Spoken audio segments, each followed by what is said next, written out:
कि मानव जात को ऐसे कठिन दौर से गुजरना पड़ेगा। ऐसी चुनौतियों के बीच इस दशक के प्रारंभ में ही हमारे आदरणीय राष्ट्रपति जी ने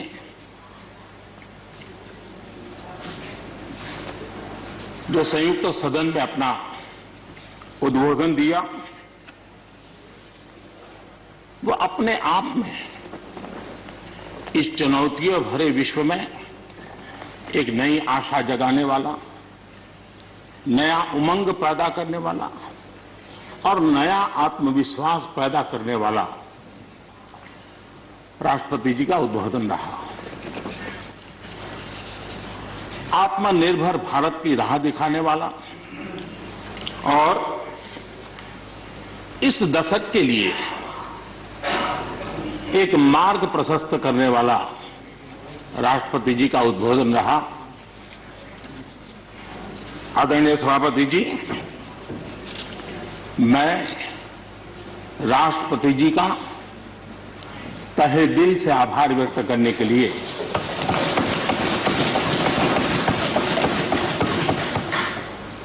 आज आप सबके बीच खड़ा हूं।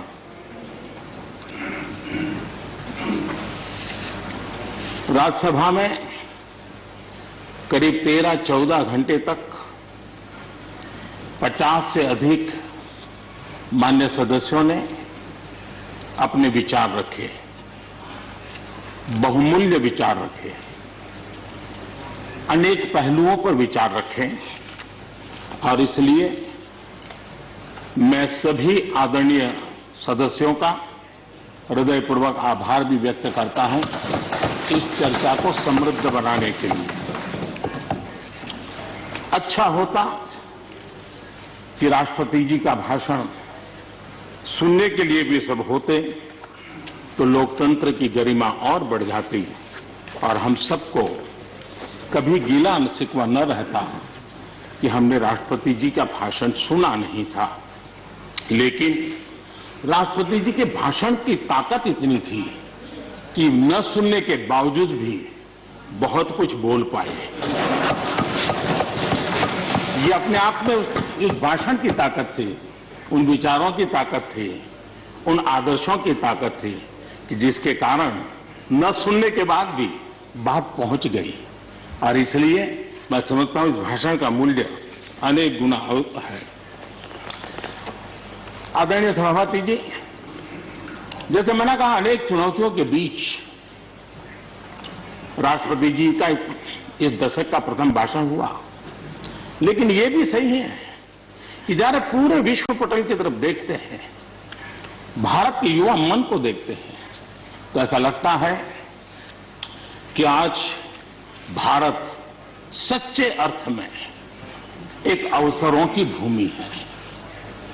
अनेक अवसर हमारा इंतजार कर रहे हैं और इसलिए जो देश युवा हो, जो देश उत्साह से भरा हुआ हो, जो देश अनेक सपनों को लेकर के संकल्प के साथ सिद्धि को प्राप्त करने के लिए प्रयासरत हो, वो देश इन अवसरों को कभी जाने नहीं दे सकता।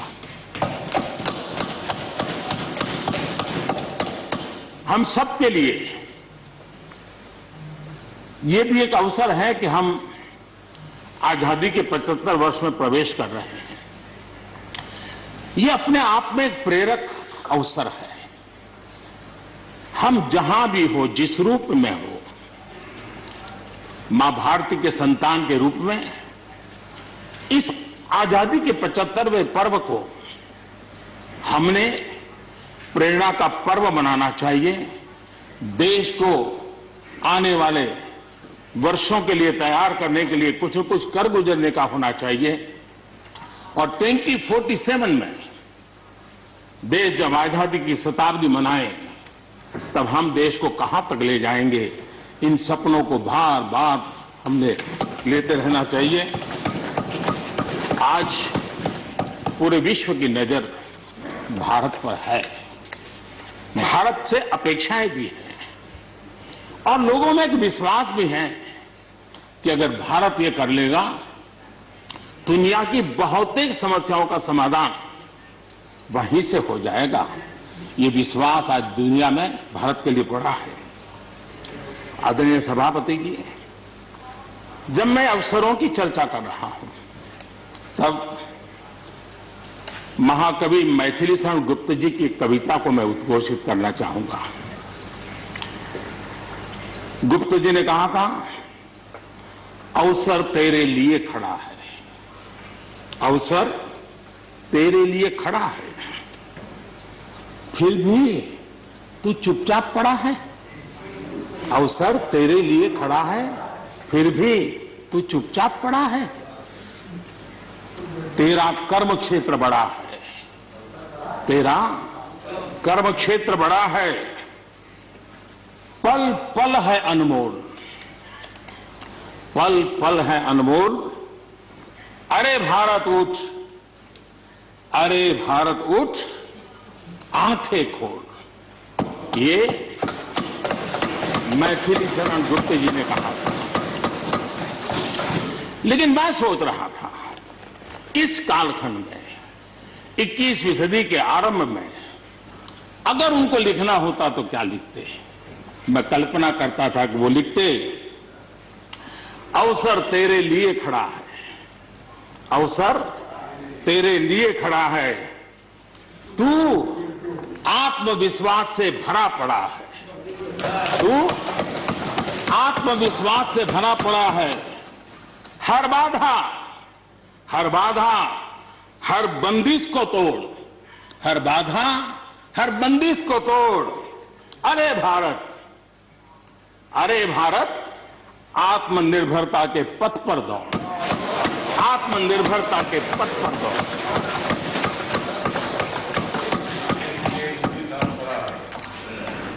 आदरणीय सभापति जी, कोरोना के दौरान किस प्रकार की वैश्विक परिस्थितियां बनी, कोई किसी की मदद कर सके ये असंभव हो गया।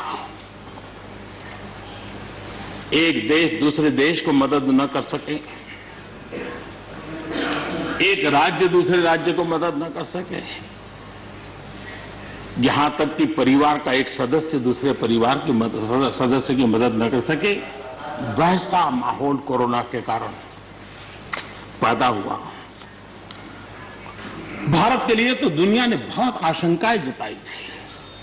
विश्व बहुत चिंतित था कि अगर कोरोना की इस महामारी में अगर भारत अपने आप को संभाल नहीं पाया तो न सिर्फ भारत लेकिन पूरी मानव जात के लिए कितना बड़ा संकट आ जाएगा, ये आशंकाएं सबने जताई। करोड़ों लोग फंस जाएंगे, लाखों लोग मर जाएंगे। हमारे यहां भी डराने के लिए भरपूर बातें भी हुई। अरे ये क्यों हुआ, ये मेरा सवाल नहीं है, क्योंकि एक अननोन एनिमी क्या कर सकता है किसी को अंदाज नहीं था। हर एक ने अपने अपने तरीके से आकलन किया था। लेकिन भारत ने अपने देश के नागरिकों की रक्षा करने के लिए एक अननोन एनिमी से, और जिसकी कोई पूर्व परंपरा नहीं थी कि ऐसी चीज को ऐसे डील किया जा सकता है, इसके लिए ये प्रोटोकॉल हो सकता, कुछ पता नहीं था। एक नए तरीके से, नए सोच के साथ हर किसी को चलना था। हो सकता है कुछ विद्वान सामर्थ्यवान लोग, उनको कुछ और विचार हो सकता है, लेकिन था ये कि एक अननोन एनिमी था और हमें रास्ते भी खोजने थे, रास्ते बनाने भी थे और लोगों को बचाना भी था। उस समय जो भी ईश्वर ने बुद्धि, शक्ति, सामर्थ्य दिया, इस देश ने उसको करते हुए देश को बचाने में भरसक काम किया है। और आज दुनिया इस बात का गर्व कर रही है कि इस वाकई भारत ने दुनिया की मानव जात की रक्षा करने में बहुत बड़ी अहम भूमिका निभाई। ये लड़ाई जीतने का यश किसी सरकार को नहीं जाता है, न किसी व्यक्ति को जाता है, लेकिन हिंदुस्तान को तो जाता है। गर्व करने में क्या जाता है? विश्व के सामने आत्मविश्वास के साथ बोलने में क्या जाता है? इस देश ने किया है। गरीब से गरीब व्यक्ति ने इस बात को किया है। उन समय सोशल मीडिया में देखा होगा, फुटपाथ पर एक छोटी झोपड़ी लगा करके बैठी हुई एक बूढ़ी मां, वो भी घर के बाहर झोपड़ी के बाहर दिया जला करके भारत के शुभ के लिए कामना करते हैं। हम उसकी मजाक उड़ा रहे हैं, उस भावनाओं का मखौल उड़ा रहे हैं। समय है, जिसने कभी स्कूल का दरवाजा नहीं देखा था, उसके मन में भी देश के लिए जो भी दिया जला करके भी देश की सेवा कर सकता हूं तो करूं, इस भाव से किया था। और उसने देश में एक सामूहिक शक्ति का जागरण किया था, अपनी शक्ति का, सामर्थ्य का परिचय करवाया था। लेकिन उसकी भी मजाक उड़ाने में मजा आ रहा है। विरोध करने के लिए कितने मुद्दे हैं जी, और करना भी चाहिए, लेकिन ऐसी बातों में न उलझे जो देश के मनोबल को तोड़ते हैं, जो देश के सामर्थ्य को नीचा आंकते हैं। इससे कभी लाभ नहीं होता है।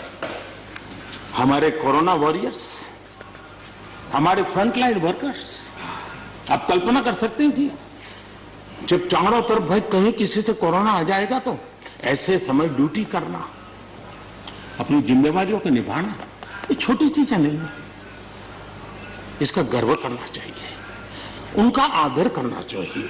और इन सब के प्रयासों का परिणाम है कि देश ने आज ये करके दिखाया। हम जरा भूतकाल की तरफ देखें, ये आलोचना के लिए नहीं है, उन स्थितियों को हमने जिया है। कभी चेचक की बात होती थी, कितना भय फैल जाता था, पोलियो कितना डरावना लगता था, उसकी वैक्सीन पाने के लिए क्या क्या मेहनत करनी पड़ती थी, कितनी तकलीफें उठानी पड़ती थी। मिलेगा, कब मिलेगा, कितना मिलेगा, कैसे मिलेगा, कैसे लगाएंगे, एक दिन हमने बिताए हैं। ऐसी स्थिति में उन दिनों को अगर याद करें तो पता चलेगा कि आज जिनको थर्ड वर्ल्ड कंट्रीज में गिना जाता है, वो देश मानव जात के कल्याण के लिए वैक्सीन लेकर के आ जाए। इतने कम समय में मिशन मोड में हमारे वैज्ञानिक भी जुटे रहे। ये मानव जात के इतिहास में भारत के योगदान एक गौरवपूर्ण गाथा है। इसका हम गौरव करें और उसी में से नए आत्मविश्वास की प्रेरणा भी जगती है। हमने उस नए आत्मविश्वास की प्रेरणा को जगाने के ऐसे प्रयासों को आज देश गर्व कर सकता है कि दुनिया का सबसे बड़ा टीकाकरण अभियान इसी मेरे देश में चल रहा है। विश्व में तेज गति से टीकाकरण आज कहीं हो रहा है तो इसी हम सब की मां भारती के गोद में हो रहा है। और भारत का ये सामर्थ्य कहां नहीं पहुंचा है। आज कोरोना ने भारत को दुनिया के साथ रिश्तों में एक नई ताकत दी है। जब शुरुआत में कौन सी दवाई काम करेगी, वैक्सीन नहीं थी, तो सारा विश्व का ध्यान भारत की दवाइयों पर गया। विश्व में फार्मेसी के हब के रूप में भारत उभर करके आया। 150 देशों में दवाई पहुंचाने का काम उस संकट काल में भी इस देश ने किया है। मानव जात की रक्षा के लिए हम पीछे नहीं। इतना ही नहीं, इस समय वैक्सीन के संबंध में भी विश्व बड़े गर्व के साथ कहता है कि हमारे पास भारत की वैक्सीन आ गई है, हमारे पास भारत की वैक्सीन आ गई है। हम सबको मालूम है कि दुनिया के बड़े बड़े अस्पताल में भी बड़े बड़े लोग भी जब ऑपरेशन कराने जाते हैं, कोई बड़े मेजर ऑपरेशन के लिए, और ऑपरेशन थिएटर में जाने के बाद प्रक्रिया शुरू होने के पहले उसकी आंखें ढूंढती है कि कोई हिंदुस्तानी डॉक्टर है कि नहीं है। और जैसे ही एकाध टीम के अंदर एकाध भी हिंदुस्तानी डॉक्टर दिखता है ना, उसका विश्वास हो जाता है अब ऑपरेशन। ये देश ने कमाया है, इसका हमें गर्व होना चाहिए। और इसलिए इसी गर्व को लेकर के हम आगे बढ़ रहे हैं। इस कोरोना में जैसे वैश्विक संबंधों में भारत ने अपनी एक विशिष्ट पहचान बनाई है, अपना स्थान बनाया है, वैसे ही भारत ने हमारे फेडरल स्ट्रक्चर को इस कोरोना के कालखंड में हमारी अंतर्भूत ताकत क्या है, संकट के समय हम कैसे मिलकर के काम कर सकते हैं, एक ही दिशा में सब शक्तियां लगा करके हम कैसे प्रयास कर सकते हैं, ये केंद्र और राज्य ने मिलकर के करके दिखाया है। मैं राज्यों को भी, क्योंकि इस सदन में राज्यों की अपनी फ्लेवर होती है और इसलिए इस सदन में तो मैं विशेष रूप से राज्यों का भी अभिनंदन करता हूं और कोऑपरेटिव फेडरलिज्म को ताकत देने का काम, इस कोरोना के संकट को अवसर में पलटने का काम हमारे सभी ने किया है। इसलिए सब कोई अभिनंदन के अधिकारी है। यहां पर लोकतंत्र को लेकर के काफी उपदेश दिए गए, बहुत कुछ कहा गया और लेकिन मैं नहीं मानता हूं कि जो बातें बताई गई हैं देश का कोई भी नागरिक इस पर भरोसा करेगा। भारत का लोकतंत्र ऐसा नहीं है कि जिसकी खाल हम इस प्रकार से उधेड़ सकते हैं। ऐसी गलती हम न करें। और मैं श्रीमान डेरेक जी की बात सुन रहा था, बढ़िया बढ़िया शब्दों का प्रयोग हो रहा था, फ्रीडम ऑफ स्पीच,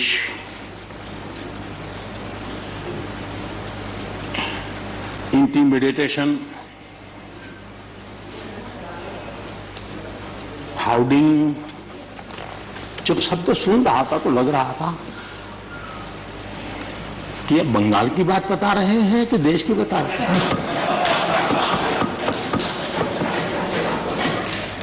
स्वाभाविक है, 24 घंटे वही देखते हैं, वही सुनते हैं, तो वही बात शायद गलती से यहां बता दी होगी।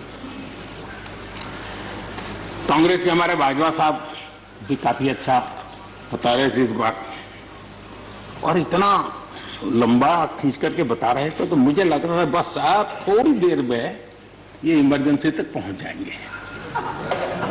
मुझे लग रहा था थोड़ी देर में एक कदम बार बाकी है, वो 84 तक पहुंच जाएंगे, लेकिन वो वहां नहीं गए। खैर, कांग्रेस देश को बहुत निराश करती है, आपने भी निराश कर दिया।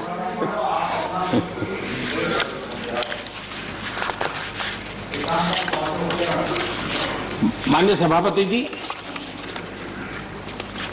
मैं एक कोट इस सदन के सामने रखना चाहता हूं और खास करके लोकतंत्र पर जो लोग शक उठाते हैं, भारत की मूलभूत शक्ति पर जो शक उठाते हैं, उनको तो मैं विशेष आग्रह से कहूंगा कि इसको समझने का प्रयास करें। हमारा लोकतंत्र किसी भी मायने में वेस्टर्न इंस्टीट्यूशन नहीं है, ये एक ह्यूमन इंस्टीट्यूशन है।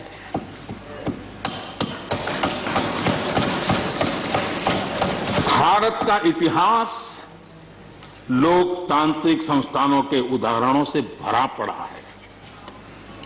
प्राचीन भारत में 81 गणतंत्रों का वर्णन हमें मिलता है। आज देशवासियों को भारत के राष्ट्रवाद पर चौतरफा हो रहे हमले से आगाह करना जरूरी है। भारत का राष्ट्रवाद ना तो संकीर्ण है न स्वार्थी है और न ही आक्रामक है। ये सत्यम शिवम सुंदरम के मूल्यों से प्रेरित है। अनकोट। आदरणीय सभापति जी, ये कोटेशन आजाद हिंद फौज की प्रथम सरकार के प्रथम प्रधानमंत्री नेताजी सुभाष चंद्र बोस।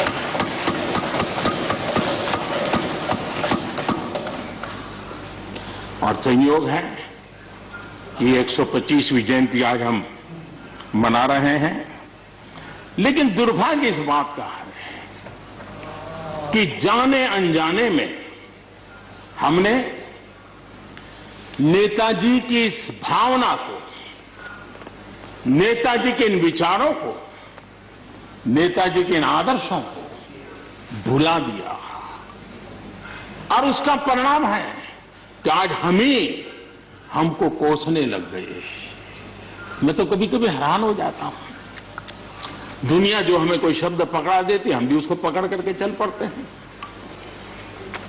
दुनिया की सबसे बड़ी डेमोक्रेसी, दुनिया की सबसे बड़ी डेमोक्रेसी, दुनिया की सबसे बड़ी डेमोक्रेसी सुनते हैं, हमको भी अच्छा लगता है। हाँ यार, भारत विश्व की सबसे बड़ा लोकतंत्र। लेकिन हमने अपने युवा पीढ़ी को यह सिखाया नहीं कि भारत ये मदर ऑफ डेमोक्रेसी है, ये लोकतंत्र की जननी है।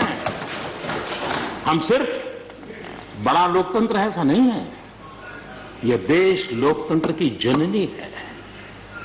ये बात हमें हमारी आने वाली पीढ़ियों को सिखानी होगी और हमें गर्व से इस बात को बोलना होगा, क्योंकि हमारे पूर्वजों ने विरासत हमें दी है।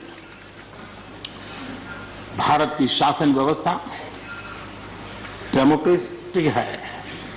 सिर्फ इसी वजह से हम लोकतांत्रिक देश नहीं है। भारत की संस्कृति, भारत के संस्कार, भारत की परंपरा, भारत का मन लोकतांत्रिक है और इसलिए हमारी व्यवस्था लोकतांत्रिक है। ये है इसलिए ये है ऐसा नहीं है, मूलतः हम लोकतांत्रिक हैं इसलिए ये है। और ये कसौटी भी हो चुकी है देश की। आपातकाल के उन दिनों को याद कीजिए, न्यायपालिका का हाल क्या था, मीडिया का क्या हाल था, शासन का क्या हाल था। सब कुछ जेल खाने में परिवर्तित हो चुका था, लेकिन इस देश के संस्कार, इस देश का जनमन जो लोकतंत्र के रंगों से रंगा हुआ था, उसको कोई हिला नहीं पाया था। मौका मिलते ही उसने लोकतंत्र को प्रस्थापित कर दिया। ये लोगों की ताकत, ये हमारे संस्कारों की ताकत है, ये लोकतांत्रिक मूल्यों की ताकत है। मुद्दा ये नहीं है कौन सरकार नहीं, मैं उसकी चर्चा नहीं कर रहा हूं और न ही मैं ऐसी चीजों में अपना समय लगाने के लिए यहां आप लोगों ने मुझे बिठाया है। हमें लोकतांत्रिक मूल्यों की रक्षा करते हुए आगे बढ़ना है। आत्मनिर्भर भारत के संबंध में भी चर्चा हुई। मैं हमारे साथी धर्मेंद्र प्रधान जी के बहुत ही अभ्यासपूर्ण और आत्मनिर्भर भारत की हमारी दिशा क्या है उसका विख्यात विस्तृत उन्होंने बयान किया है। लेकिन एक बात सही है कि आर्थिक क्षेत्र में भी आज भारत की जो एक पहुंच बन रही है, कोरोना काल में दुनिया के लोग निवेश के लिए तरस रहे हैं, सारी बातें बाहर आ रही हैं, लेकिन भारत है जहां रिकॉर्ड निवेश हो रहा है। सारे तथ्य बता रहे हैं कि अनेक देशों की अर्थस्थिति डामाडोल है, जबकि दुनिया भारत में डबल डिजिट ग्रोथ का अनुमान लगा रही है। एक तरफ निराशा का माहौल है तो हिंदुस्तान में एक आशा की किरण नजर आ रही है। ये दुनिया की तरफ से आवाज उठ रही है। आज भारत का विदेशी मुद्रा भंडार रिकॉर्ड स्तर पर है। आज भारत में अन्न उत्पादन रिकॉर्ड स्तर पर है।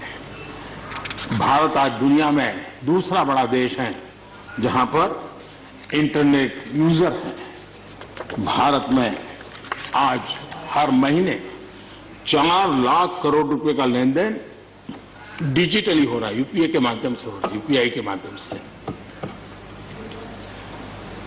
याद कीजिए, यहां के इसी सदन के भाषण में सुन रहा था 2 साल 3 साल पहले, लोगों के पास मोबाइल कहां है, टिकना कहां है, लोग डिजिटल कैसे करेंगे। ये देश की ताकत देखिए, हर महीने 4 लाख करोड़ रुपए भारत मोबाइल फोन के निर्माता के रूप में दुनिया का दूसरा सबसे बड़ा देश बना है। भारत में रिकॉर्ड संख्या में स्टार्टअप्स, यूनिकॉर्न्स, और जिसका विश्व में जय जयकार होने लगा है, इसी धरती पर हमारी युवा पीढ़ी कर रही है। रिन्यूएबल एनर्जी के क्षेत्र में विश्व के पहले 5 देशों में हमने अपनी जगह बना ली है और आने वाले दिनों में हम ऊपर ही चढ़ते जाने वाले हैं। जल हो, थल हो, नभ हो, अंतरिक्ष हो, भारत हर क्षेत्र में अपनी रक्षा के लिए अपने सामर्थ्य के साथ खड़ा है। सर्जिकल स्ट्राइक हो या एयर स्ट्राइक, भारत की कैपेबिलिटी को दुनिया ने देखा है। आदरणीय सभापति जी, 2014 में जब पहली बार मैं इस सदन में आया था, इस परिसर में आया था, और मुझे नेता के रूप में जब चुना गया था, तो मेरे पहले भाषण में मैंने कहा था कि मेरी सरकार गरीबों को समर्पित है। मैं आज दोबारा आने के बाद भी यही बात को दोहरा रहा हूं, और हम न हमारी डायरेक्शन बदली है, न हमने डाइल्यूट किया है, न डाइवर्ट किया है। उसी मिजाज के साथ हम काम कर रहे हैं, क्योंकि इस देश में आगे बढ़ने के लिए हमें गरीबी से मुक्त होना ही होगा। हमें प्रयासों को जोड़ते ही जाना होगा। पहले के प्रयास हुए होंगे तो उसमें और जोड़ना ही पड़ेगा, हम रुक नहीं सकते। जितना कर लिया बहुत है, नहीं रुक सकते, हमें और करना ही होगा। आज मुझे खुशी है कि जो मूलभूत आवश्यकता है ईज ऑफ लिविंग के लिए, और जिसमें से आत्मविश्वास पैदा होता है, और एक बार गरीब के मन में आत्मविश्वास भर गया, गरीब खुद गरीबी को चुनौती देने की ताकत के साथ खड़ा हो जाएगा। गरीब किसी का मदद के मोहताज नहीं रहेगा। तो मेरा अनुभव है, और इसलिए मैं कहता हूं, मुझे खुशी है 10 करोड़ से ज्यादा शौचालय बने, 41 करोड़ से ज्यादा लोगों के बैंक खाते खुले, 2 करोड़ से अधिक गरीबों के घर बने, 8 करोड़ से अधिक मुफ्त गैस के कनेक्शन दिए गए, 5 लाख रुपए तक मुफ्त इलाज गरीब की जिंदगी में एक बहुत बड़ी ताकत बनकर के उभर रही है। ऐसी अनेक योजनाएं जो गरीबों के जीवन में बदलाव ला रही हैं, नया विश्वास पैदा कर रही हैं। आदरणीय सभापति जी, चुनौतियां हैं, अगर चुनौतियां न होती ऐसा कहीं कुछ नजर नहीं आएगा। दुनिया का समृद्ध में समृद्ध देश, उसको भी चुनौतियां होती है, उसकी चुनौतियां अलग प्रकार की होगी, हमारी चुनौतियां अलग प्रकार की है। लेकिन तय हमें यह करना है कि हम समस्या का हिस्सा बनना चाहते हैं कि हम समाधान का हिस्सा बनना चाहते हैं। बस ये पतली सी रेखा है। अगर हम समस्या का हिस्सा बने तो राजनीति तो चल जाएगी, लेकिन अगर हम समाधान का माध्यम बनते हैं तो राष्ट्रनीति को 4 चांद लग जाते हैं। इसलिए हमारा दायित्व है, हमें वर्तमान पीढ़ी के लिए भी सोचना है, हमें भावी पीढ़ी के लिए भी सोचना है। समस्या है, लेकिन मुझे विश्वास है हम साथ मिलकर काम करेंगे, आत्मविश्वास से काम करेंगे तो हम स्थितियों को भी बदलेंगे और हम इच्छित परिणाम भी प्राप्त कर सकेंगे। ये मेरा पक्का विश्वास है। आदरणीय सभापति जी, सदन में किसान आंदोलन की भरपूर चर्चा हुई है। ज्यादा से ज्यादा समय जो बातें बताई गई वो आंदोलन के संबंध में बताई गई। किस बात को लेकर के आंदोलन है उस पर सब मौन रहे। आंदोलन कैसा है, आंदोलन के साथ क्या हो रहा है, ये सारी बातें बहुत बताई गई, उसका भी महत्व है। लेकिन जो मूलभूत बात है, अच्छा होता कि उसकी विस्तार से चर्चा होती। वैसे हमारे माननीय कृषि मंत्री जी ने बहुत ही अच्छे ढंग से कुछ सवाल भी पूछे हैं। उन सवालों के जवाब तो नहीं मिलेंगे, मुझे खातरी है, लेकिन उन्होंने बहुत ही अच्छे ढंग से इस विषय की इस सदन में चर्चा की है। मैं आदरणीय देवेगौड़ा जी का बहुत आभारी हूं कि उन्होंने इस पूरी चर्चा को एक गांभीर्य दिया और उन्होंने सरकार के जो अच्छे प्रयास है उसकी सराहना भी की, क्योंकि वो किसानों के लिए समर्पित रहे हैं जीवन भर, और उन्होंने इस सरकार के प्रयासों की सराहना भी की और उन्होंने अच्छे सुझाव भी दिए। मैं आदरणीय देवेगौड़ा जी का हृदय से आभार व्यक्त करता हूं। आदरणीय सभापति जी, खेती की मूलभूत समस्या क्या है, उसकी जड़ें कहां है, मैं आज पूर्व प्रधानमंत्री चौधरी चरण सिंह जी ने जो विस्तार से वो बताया था उसी का जिक्र करना चाहता हूं। बहुत लोग हैं जो चौधरी साहब की विरासत संभालने का गर्व करते हैं, वो जरूर इस बात को समझने का शायद प्रयास करेंगे। वो अक्सर 1970-71 जो एग्रीकल्चर सेंसस हुआ था उसका जिक्र उनकी भाषण में हमेशा आता था और उल्लेख करते थे। चौधरी चरण सिंह जी ने क्या कहा था, उनका कोट है, किसानों का सेंसस लिया गया तो 33% किसान ऐसे हैं जिनके पास जमीन 2 बीघे से कम है, 2 बीघे नहीं है, 2 बीघे तक है, 2 बीघे से कम। 18% जो किसान कहलाते हैं उनके पास 2 बीघे से 4 बीघे जमीन है, यानी आधा हेक्टर से 1 हेक्टर, ये 51% किसान है। ये चाहे कितनी मेहनत करे, अपनी छोटी सी जमीन पर इनकी गुजर ईमानदारी से उसमें हो नहीं सकती। ये चौधरी चरण सिंह जी का कोट है। छोटे किसानों की दयनीय स्थिति चौधरी चरण सिंह जी के लिए बहुत ही हमेशा पीड़ा देती थी, वो हमेशा उसकी चिंता करते थे। अब हम आगे देखें, ऐसे किसान जिनके पास 1 हेक्टर से भी कम जमीन होती है, 1971 में वे 51% थे, आज 68% हो चुके हैं। यानी देश में ऐसे किसानों की संख्या बढ़ रही है जिनके पास बहुत थोड़ी सी जमीन है। आज लघु और सीमांत किसानों की मिलाएं तो 86% किसान, ज्यादा किसान के पास 2 हेक्टर से भी कम जमीन है, और ऐसे किसानों की संख्या 12 करोड़ है।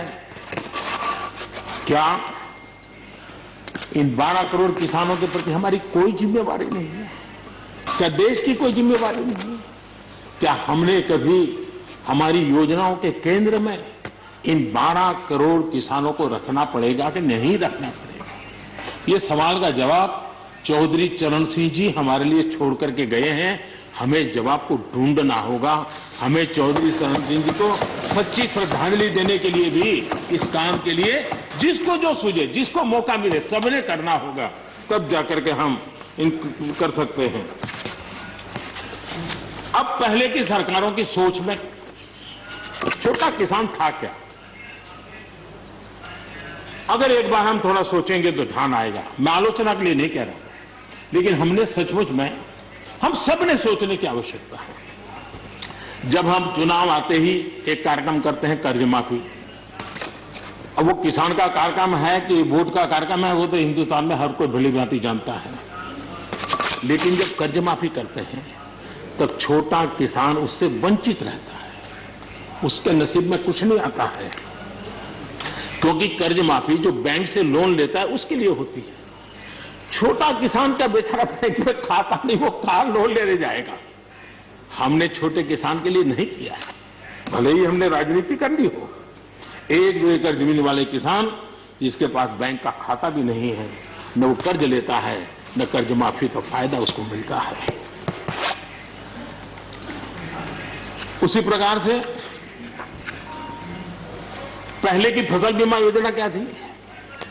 एक प्रकार से वो बीमा जो बैंक गारंटी के रूप में काम करता था, और वो भी छोटे किसान के लिए तो नसीब ही नहीं होता था। वो भी उन्हीं किसानों के लिए होता था जो बैंक से लोन लेता था और उसका इंश्योरेंस होता था, तो बैंक वालों को भी एक विश्वास होता था, चल जाता था। आज 2 हेक्टेयर से कम कितने किसान हो गए जो बैंक से लोन? सिंचाई की सुविधा भी छोटे किसान के नसीब नहीं हुई। बड़े किसान तो बड़ा बड़ा पंप लगा देते थे, ट्यूबवेल कर देते थे, बिजली भी ले लेते थे और बिजली भी मुफ्त मिल जाती थी, उनका काम चल जाता था।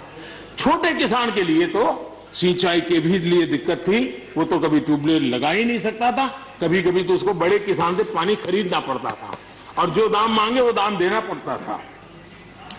यूरिया, बड़े किसान को यूरिया प्राप्त करने का कोई प्रॉब्लम नहीं था, छोटा किसान को रात रात लाइन में खड़े रहना पड़ता था, उस पर डंडे चलते थे और कभी कभी तो बेचारा यूरिया के बिना घर वापस लौट जाता था। ये हम छोटे किसानों के हाल जानते हैं। 2014 के बाद हमने कुछ परिवर्तन किए। हमने फसल बीमा योजना का दायरा बढ़ा दिया ताकि किसान, छोटा किसान भी उसका फायदा ले सके, और बहुत मामूली रकम से ये काम शुरू किया। और पिछले 4-5 साल में फसल बीमा योजना के तहत 90,000 करोड़ रुपए, छोटी रकम नहीं है, 90,000 करोड़ रुपए उसके क्लेम किसानों को मिले। कर्ज माफी से भी आंकड़ा बड़ा हो जाता है। छोटा किसानों को किसान क्रेडिट कार्ड, हमारे यहाँ किसान क्रेडिट कार्ड हुए, लेकिन बड़े किसानों तक गए और वो बैंक से बहुत ही कुछ राज्यों में 0% से ब्याज से उनको मिल जाते थे पैसे, और उनके कोई न कोई जो धंधा व्यापार होता था पैसे वहां भी लग जाते थे। छोटे किसान के नसीब में ये नहीं था। हमने तय किया हिंदुस्तान के हर किसान को किसान क्रेडिट कार्ड देंगे। इतना ही नहीं, हमने उसका तो दायरा फिशरमैन तक भी बढ़ा दिया ताकि वो भी इसका फायदा उठा सके। और 2.25 करोड़ से ज्यादा किसानों तक ये किसान क्रेडिट का काम पहुंच चुका है, और बाकी भी राज्यों से आग्रह कर रहे हैं कि लगातार उसको आगे बढ़ाएं ताकि ज्यादा से ज्यादा किसान इसका लाभ उठा सके, और राज्यों की मदद जितनी ज्यादा मिलेगी उतना ज्यादा ये काम हो जाएगा। उसी प्रकार से हम एक योजना ले आए, प्रधानमंत्री सम्मान निधि योजना। सीधे किसान के खाते में, और ये गरीब किसान को जिसके पास कभी इस प्रकार की मदद नहीं पहुंची। 10 करोड़ ऐसे परिवार हैं जिनको इसका लाभ मिल गया। और अगर बंगाल में राजनीति आड़े न आती तो बंगाल के किसान भी अगर जुड़ गए होते तो ये आंकड़ा उससे भी ज्यादा होता, और अब तक 1,15,000 करोड़ रुपया इन किसानों के खाते में गया। ये गरीब छोटे किसान, उनके पास गया। हमारी सब योजनाओं के केंद्र बिंदु में सॉइल हेल्थ कार्ड, हमने 100% सॉइल हेल्थ कार्ड की बात कही ताकि हमारे छोटे किसान को भी उसकी जमीन कैसी है, कौन सी उपज के लिए योग्य होगा, हमने 100% सॉइल हेल्थ कार्ड के लिए काम किया। उसी प्रकार से हमने यूरिया का नियम को 100% किया। 100% के पीछे इरादा हमारा यही था कि गरीब से गरीब किसान तक भी यूरिया पहुंचने में रुकावट ना हो, यूरिया डाइवर्ट होता है बंद हो, और उसमें हम सफल भी हुए। छोटे और सीमांत किसानों के लिए हमने पहली बार पेंशन की सुविधा की योजना लेकर के आए, और मैं देख रहा हूं कि धीरे धीरे हमारे छोटे किसान भी आ रहे हैं। उसी प्रकार से प्रधानमंत्री ग्राम सड़क योजना, प्रधानमंत्री ग्राम सड़क योजना ये सिर्फ एक रोड नहीं है, ये किसानों की गांव की जिंदगी को बदलने का एक बहुत बड़े यश रेखा होती है और इसलिए हमने उस पर भी बल दिया। पहली बार हमने किसान रेल की कल्पना की। छोटा किसान का माल बिकता नहीं था, आज किसान रेल के कारण गांव का किसान रेलवे के माध्यम से मुंबई के बाजार तक अपना माल बेचने लगा, फल सब्जी बेचने लगा है, उसका लाभ ले रहा है, छोटे किसान को फायदा हो रहा है। किसान उड़ान के द्वारा हवाई जहाज थे, अब जैसे हमारे नॉर्थ ईस्ट इतनी बढ़िया बढ़िया चीजें, लेकिन ट्रांसपोर्टेशन सिस्टम के अभाव में वहां का किसान हमारा बेनिफिट नहीं ले पाता था। आज उसको किसान उड़ान योजना का लाभ मिल रहा है। छोटे किसानों की परेशानियों से हर कोई परिचित है। समय समय पर उनके सशक्तिकरण की मांग भी उठी है। हमारे आदरणीय शरद पवार जी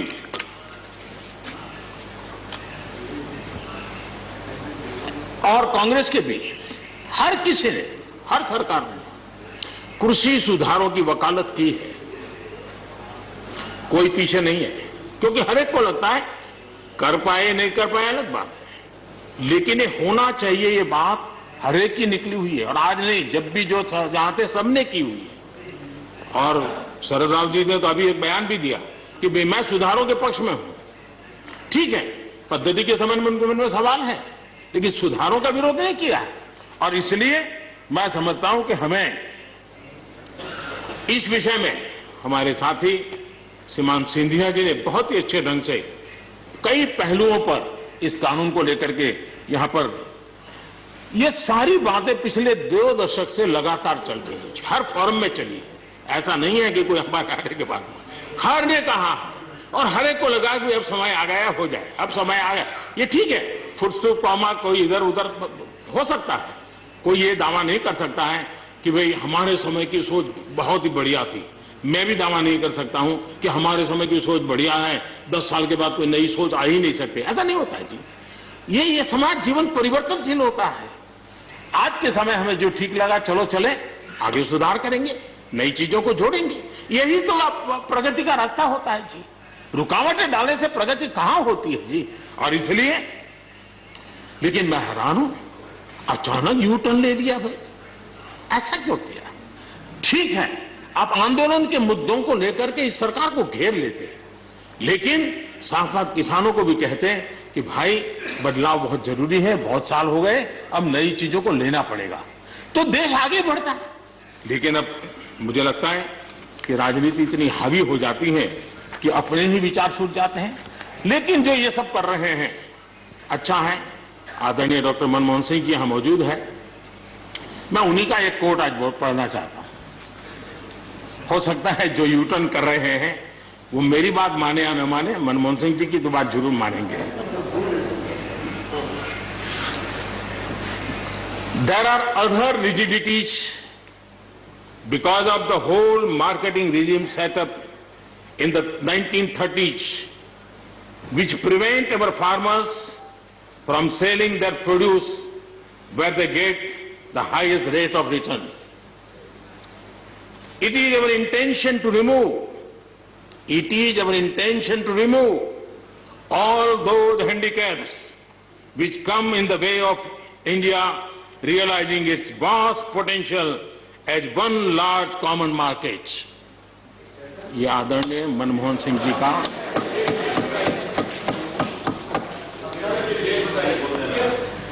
आदरणीय मनमोहन सिंह जी ने किसान को उपज बेचने की आजादी दिलाने, भारत को एक कृषि बाजार दिलाने के संबंध में अपना इरादा व्यक्त किया था और वो काम हम कर रहे हैं। और मुझे आप लोगों को गर्व होना चाहिए कि देखिए मनमोहन सिंह जी ने कहा था वो मोदी को करना पड़ रहा है, गर्व कीजिए।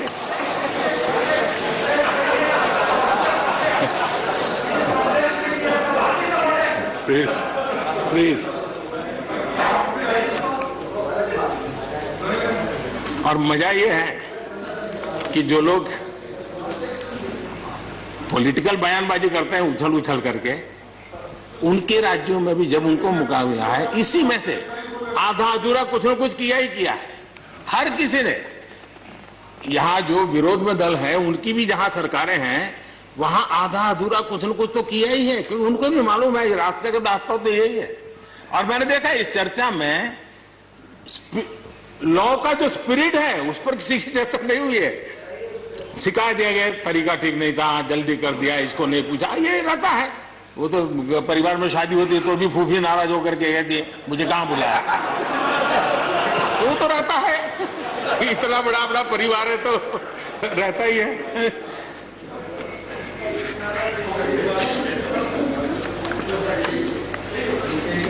हम कुछ और बातों की ओर भी ध्यान दें।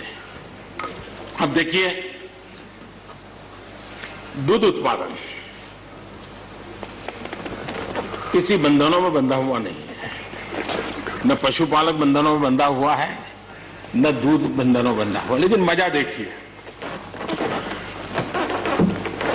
दूध के क्षेत्र में या तो प्राइवेट या कोऑपरेटिव, दोनों ने एक ऐसी बड़ी मजबूत चेन बनाई है, दोनों मिलकर के इस काम को कर रहे हैं और एक बेहतरीन सप्लाई चेन हमारे देश में बनी है। इसको हमने जो अच्छा है उसको, और ये मेरे काल में नहीं बना है, आप भी इसका गर्व कर सकते हैं, मेरे काल से पहले बना हुआ है, हमें गर्व करना चाहिए।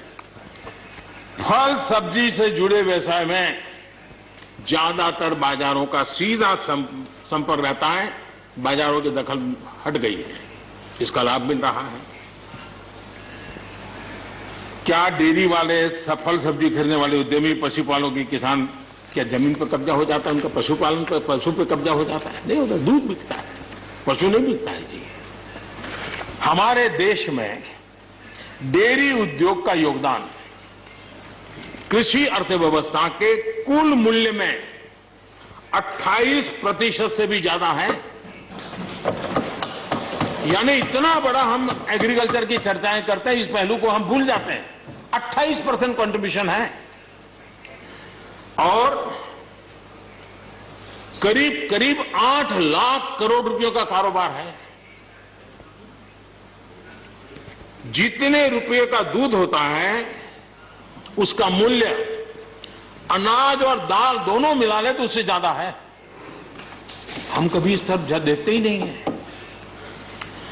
पशुपालकों को पूरी आजादी, अनाज और दाल पैदा करने वाले छोटे और सीमांत किसानों को जैसे पशुपालक को आजादी मिली है, इनको आजादी क्यों नहीं मिलनी चाहिए? और इन सवालों के जवाब हम ढूंढेंगे तो हम सही रास्ते पर चलेंगे। आदरणीय सभापति जी, ये बात सही है, जैसा हम लोगों की स्वभाव रहा है, घर में भी थोड़ा सा भी परिवर्तन करना हो तो घर में भी एक तनाव, चेहरे यहां क्यों रखी, टेबल यहां क्यों रखा, घर में भी होता है। इतना बड़ा देश है और जिस प्रकार की परंपराओं से हम पले बढ़े हैं, तो ये मैं स्वाभाविक मानता हूं। जब भी कोई नई चीज आती है तो थोड़ा बहुत रहता ही है हमारे यहां, क्योंकि असमंजस की स्थिति भी रहती है। लेकिन जरा वो दिन याद कीजिए जब हरित क्रांति की बातें होती थी। हरित क्रांति के समय जो कृषि सुधार हुए, तब भी जो आशंकाएं हुई, जो आंदोलन हुए, ये वेल डॉक्यूमेंटेड है और ये देखने जैसा है। कृषि सुधार के लिए सख्त फैसले लेने के उस दौर में शास्त्री जी का हाल यह था कि अपने साथियों में से कोई कृषि मंत्री बनने को तैयार नहीं होता था, क्योंकि लगता था कि ऐसा है हाथ जल जाएंगे और किसान नाराज हो जाएंगे तो मेरी तो राजनीति समाप्त हो जाएगी। ये शास्त्री जी के समय की घटनाएं हैं।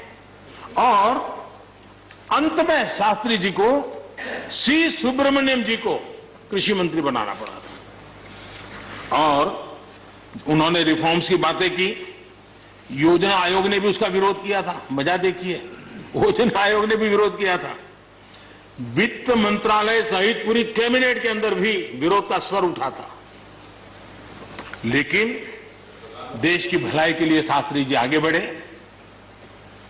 और लेफ्ट पार्टी जो आज भाषा बोलते हैं ना, वही उस समय बोलते थे। वो यही कहते हैं, अमेरिका के इशारे पर शास्त्री जी ये कर रहे हैं, अमेरिका के इशारे पर कांग्रेस ये कर रही है। सारा चीज जितना आज मेरे खाते में जमा है ना, वो पहले आपके यहाँ बैंक में अकाउंट में था।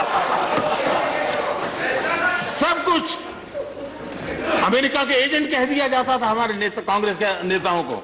ये सब कुछ लेफ्ट वाले जो आज भाषा बोलते हैं, वो उस समय भी उन्होंने यही भाषा बोली थी। कृषि सुधारों को छोटे किसानों को बर्बाद करने वाला बताया गया था। देश भर में हजारों प्रदर्शन आयोजित हुए थे, बड़ा मूवमेंट चला था। इसी माहौल में भी लाल बहादुर शास्त्री जी और उसके बाद की सरकार जो करती रही, उसी का परिणाम है कि जो हम कभी PL 480 मंगवा करके खाते थे, आज देश अपने किसान ने अपनी मिट्टी से पैदा की चीजें को खाता है।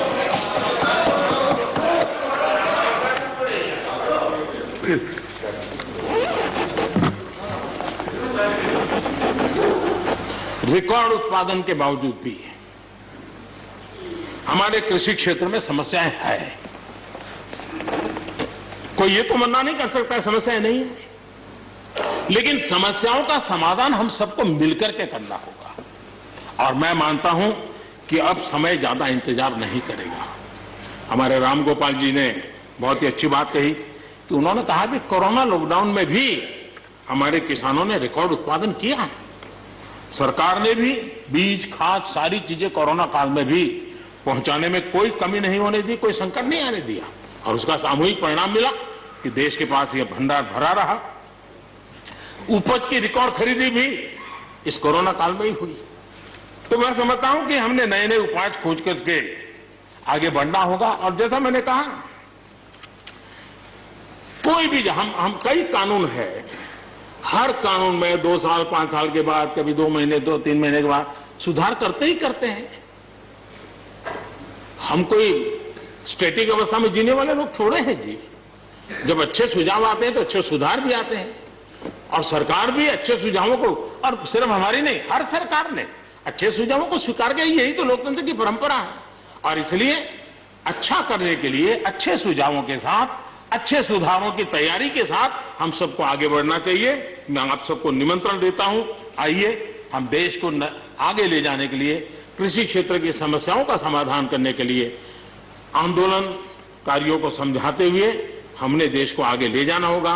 हो सकता है कि शायद आज नहीं तो कल जो भी यहां होगा, किसी न किसी को यह काम करना ही पड़ेगा। आज मैंने किया है, गालियां मेरे खाते में जाने दो, लेकिन इस अच्छा करने में आप जुड़ जाओ। बुरा हो मेरे खाते में, अच्छा हो आपके खाते में, आओ मिलकर के चले।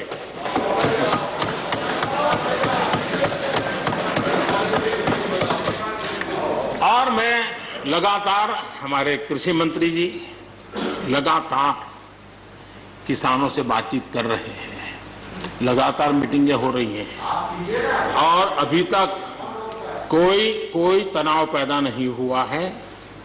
एक दूसरे की बात को समझने का, समझाने का प्रयास चल रहा है। और हम लगातार आंदोलन से जुड़े लोगों से प्रार्थना करते हैं कि आप आंदोलन करना आपका हक है, लेकिन इस प्रकार से बुजुर्ग लोग वहां बैठे, ये ठीक नहीं है। आप उनको सबको ले जाइए, आप आंदोलन को खत्म कीजिए। आगे बढ़ने के लिए मिल बैठ करके चर्चा करेंगे, रास्ता खुले है।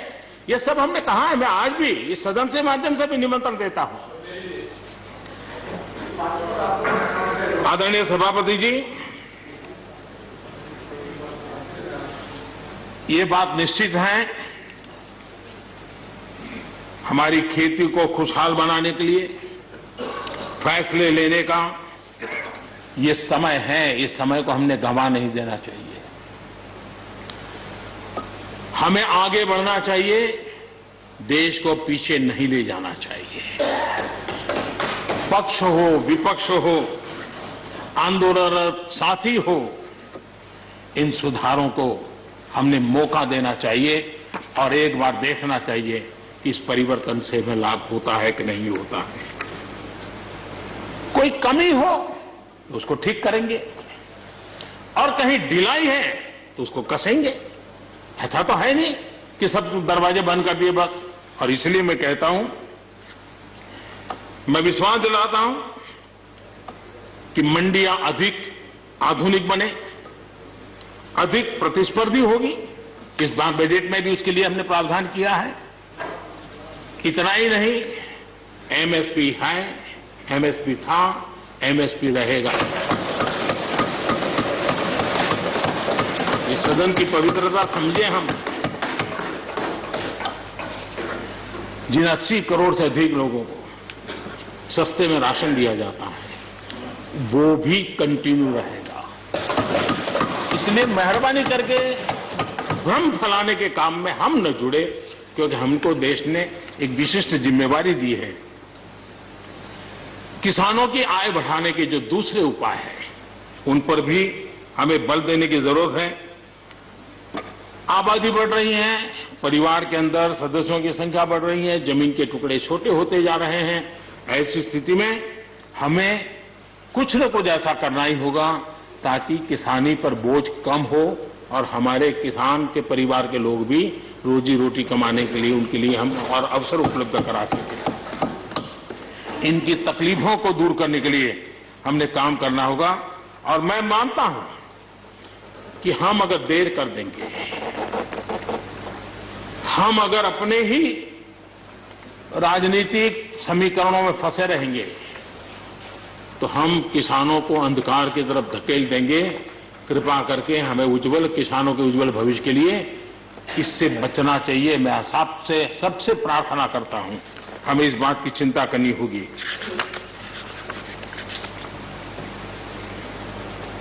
आदरणीय सभापति जी, डेयरी और पशुपालन हमारे कृषि क्षेत्र के साथ बढ़ावा देने की जरूरत है ताकि हमारा किसान पगभर हो। उसी प्रकार इसी काम के लिए हमने फूट एंड माउथ डिसीज के लिए एक बहुत बड़ा अभियान चलाया है ताकि वो किसान को या पशुपालक जो बाय एंड लार्ज किसानी से जुड़ा हुआ रहता है उसको भी लाभ होगा। हमने फिशरीज को भी एक अलग बल दिया, अलग मिनिस्ट्री बनाई और 20,000 करोड़ रुपए मत्स्य संपदा योजना के लिए लगाया है ताकि ये पूरे क्षेत्र को एक नया बल मिले। स्वीट रिवॉल्यूशन, भारत में बहुत संभावनाएं हैं और इसलिए भारत ने किसानों, उसके लिए बहुत जमीन की जरूरत नहीं, अपने ही खेत के कोने में वो कर दें तो भी साल में 40,000, 50,000, लाख रुपया, 2 लाख रुपया कमा लेगा वो। और इसलिए हम स्वीट रिवॉल्यूशन, शहद के लिए, हनी के लिए, उसी प्रकार से बी वैक्स, दुनिया में बी वैक्स की मांग है, भारत बी वैक्स एक्सपोर्ट कर सकता है। हमने उसके लिए एक माहौल बना और किसान के खेत में ही छोटे किसान होगा तो एक कोने में वो एक नई कमाई कर सकता है। हमने इसको जोड़ना होगा और मधुमक्खी पालन के लिए कोई सैकड़ों एकड़ जमीन की जरूरत नहीं है, वो आराम से अपने यहां कर सकता है। सोलर पंप, सोलर हम कहते हैं अन्नदाता ऊर्जादाता बने, उसके खेत में ही वो अपनी सोलर सिस्टम से ऊर्जा भी पैदा करे, सोलर पंप चलाए, अपनी पानी की आवश्यकता को पूरी करे, उसके खर्च को, बोझ को बंद करे और फसल एक लेता है तो 2 ले, 2 लेता है तो 3 ले। क्रॉप पैटर्न में बदल करना है तो बदल कर सके, उसकी दिशा में हम जा सकते हैं। और एक बात है, भारत की ताकत ऐसी समस्याओं के समाधान करने की और नए रास्ते खोजने की रही है, आगे भी खुलेंगे। लेकिन कुछ लोग हैं जो भारत अस्थिर रहे, अशांत रहे, इसे लगातार कोशिशें कर रहे हैं। हमें इन लोगों को जानना होगा। हम ये न भूलें कि पंजाब के साथ क्या हुआ। जब बंटवारा हुआ, सबसे ज्यादा भुगतना पड़ा पंजाब को। जब 84 के दंगे हुए, सबसे ज्यादा आंसू बहे पंजाब के, सबसे ज्यादा दर्दनाक घटनाओं का शिकार होना पड़ा पंजाब को। जो जम्मू कश्मीर में हुआ, निर्दोषों को मौत के घाट उतार दिया गया। जो नॉर्थ ईस्ट में होता रहा, आए दिन बम, बंदूक और गोलियों का कारोबार चलता रहा। ये सारी चीजों ने देश को किसी न किसी रूप में बहुत नुकसान किया है। इसके पीछे कौन ताकतें हैं, हर समय हर सरकारों ने इसको देखा है, जाना है, परखा है और इसलिए हमें उस जज्बे से इन सारी समस्याओं के समाधान के लिए हम तेजी से आगे बढ़े। और हम ये न भूलें कि कुछ लोग हमारे, खास करके पंजाब के, खास करके सिख भाइयों के दिमाग में गलत चीजें भरने में लगे हैं। ये देश हर सिख के लिए गर्व करता है। देश के लिए क्या कुछ नहीं किया इन्होंने, उनका जितना हम आदर करें उतना कम है। गुरुओं की महान परंपरा को मेरा भाग्य रहा है, मुझे पंजाब की रोटी खाने का अवसर मिला है। मैं जिंदगी में बहुत महत्वपूर्ण वर्ष पंजाब में बिताए हैं, इसलिए मुझे मालूम है। और इसलिए जो भाषा उनके लिए कुछ लोग बोलते हैं, उनको गुमराह करने के जो लोग प्रयास करते हैं, इससे कभी देश का भला नहीं होगा। और इसलिए हमें इन दिशा में चिंता करने की आवश्यकता है। आदरणीय सभापति महोदय, हम लोग कुछ शब्दों से बड़े परिचित हैं। श्रमजीवी, बुद्धिजीवी, ये सारे शब्दों से परिचित हैं। लेकिन मैं देख रहा हूं कि पिछले कुछ समय से इस देश में एक नई जमात पैदा हुई है, एक नई बिरादरी सामने आई है, और वो है आंदोलनजीवी। ये जमात आप देखोगे, वकीलों का आंदोलन है वो न वहां नजर आएंगे, स्टूडेंट का आंदोलन है वो वहां नजर आएंगे, मजदूर का आंदोलन है वो वहां नजर आएंगे, कभी पर्दे के पीछे कभी पर्दे के आगे। एक पूरी टोली है जी जो आंदोलनजीवी है। वो आंदोलन के बिना जी नहीं सकते हैं और आंदोलन से जीने के लिए रास्ते खोजते रहते हैं। हमें ऐसे लोगों को पहचानना होगा कि वो जो सब जगह पे पहुंच करके और बड़ा आइडियोलॉजिकल स्टैंड दे देते हैं, गुमराह कर देते हैं, नए नए तरीके बता देते हैं। देश आंदोलनजीवी लोगों से बचे, इसके लिए हम सबको, और ये उनकी ताकत है। उनका क्या है, खुद खड़ा नहीं कर सकते चीजें, किसी की चल रही तो जाके बैठ जाते हैं, वो अपना जो जितने दिन चले चल जाता है उनका। ऐसे लोगों को पहचानने की बहुत आवश्यकता है।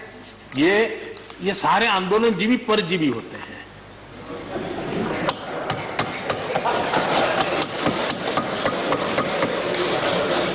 और यहां पर सब लोगों को मेरी बात से आनंद इसलिए होगा कि आप जहां जहां सरकारें चलाते होंगे, आपको भी ऐसे परजीवी आंदोलनजीवियों का अनुभव होता होगा। और इसलिए उसी प्रकार से एक नया मैं चीज देख रहा हूं,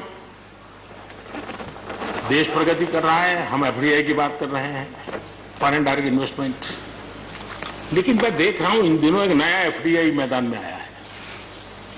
ये नए एफडीआई से देश को बचाना चाहिए। एफडीआई चाहिए, फॉरेन डायरेक्ट इन्वेस्टमेंट, लेकिन ये जो नया एफडीआई नजर का आ रहा है, ये नए एफडीआई से जरूर बचना होगा। और ये नया एफडीआई है foreign destructive ideology, foreign destructive ideology. और इसलिए इस एफडीआई से देश को बचाने के लिए हमने और जागरूक रहने की जरूरत है। आदरणीय सभापति जी, हमारे देश के विकास के लिए ग्रामीण अर्थव्यवस्था, इसका अपना एक मूल्य है। ग्रामीण अर्थव्यवस्था हमारे आत्मनिर्भर भारत का एक अहम स्तंभ है। आत्मनिर्भर भारत ये किसी सरकार का कार्यक्रम नहीं हो सकता है और होना भी नहीं चाहिए। ये 130 करोड़ देशवासियों के संकल्प होने चाहिए। हमें गर्व होना चाहिए और इसमें कोई दुविधा नहीं होनी चाहिए। और महात्मा गांधी जैसे महापुरुषों ने हमें यही रास्ता दिखाया था। अगर हम वहां से थोड़े हट गए हैं तो वापस उस पटरी पर आने की जरूरत है और आत्मनिर्भर भारत के रास्ते पर हमको बढ़ना ही होगा। गांव और शहर की खाई को अगर हमें पाटना है तो उसके लिए भी हमें आत्मनिर्भर भारत की ओर बढ़ना ही होगा। और मुझे विश्वास है कि हम उन बातों को लेकर के जब आगे बढ़ रहे हैं तो हमारे देश के सामान्य मानवी का विश्वास बढ़े। जैसे अभी प्रश्नोत्तर काल के अंदर जल जीवन मिशन की चर्चा हो रही थी। इतने कम समय में 3 करोड़ परिवारों तक घर में पीने का पानी पहुंचाने का, नल कनेक्शन देने का काम हो चुका है।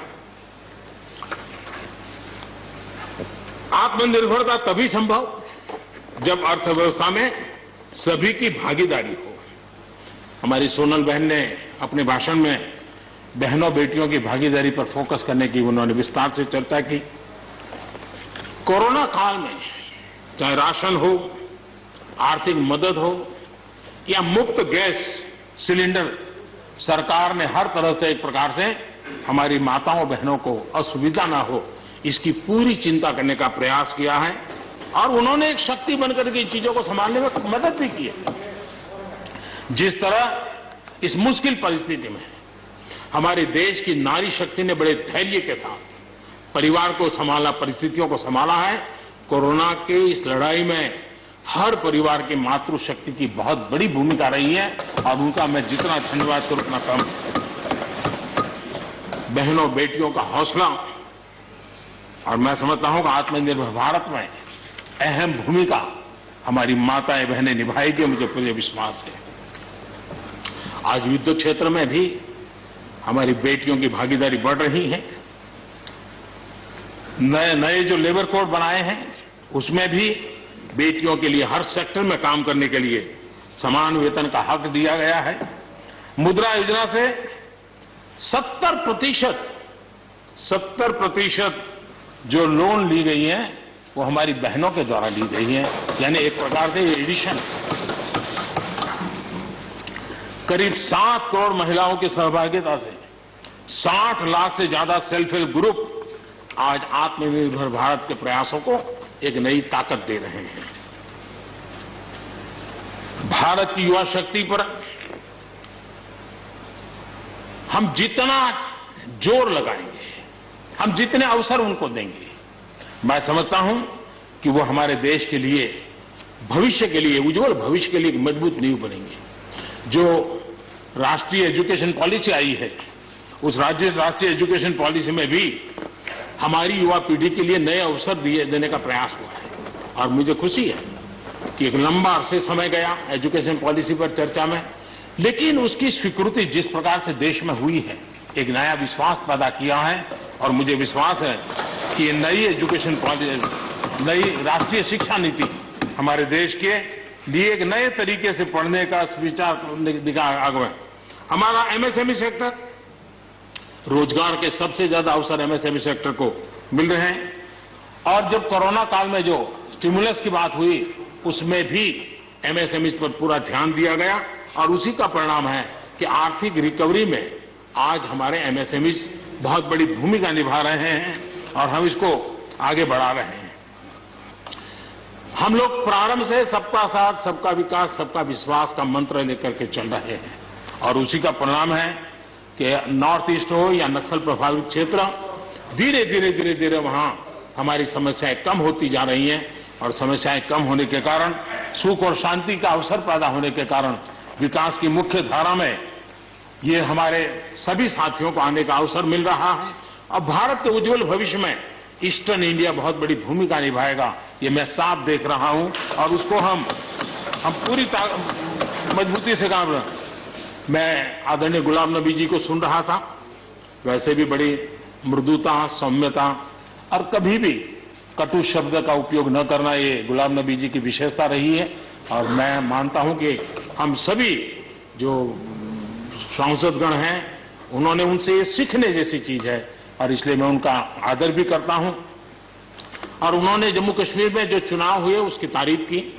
उन्होंने कहा कि बहुत लंबे समय से, और उन्होंने ये भी कहा कि मेरे दिल में जम्मू कश्मीर विशेष है और स्वाभाविक भी है, उनके दिल में ये होना, पूरे हिंदुस्तान के दिल में जम्मू कश्मीर उसी भाव से भरा पड़ा हुआ है।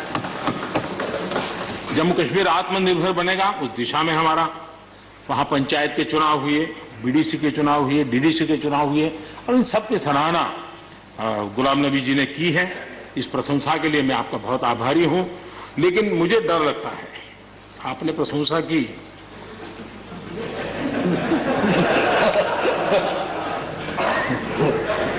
मुझे विश्वास है कि आपकी पार्टी वाले इसको उचित स्पिरिट में लेंगे। गलती से G23 की राय मान करके कुछ उल्टा न कर दे।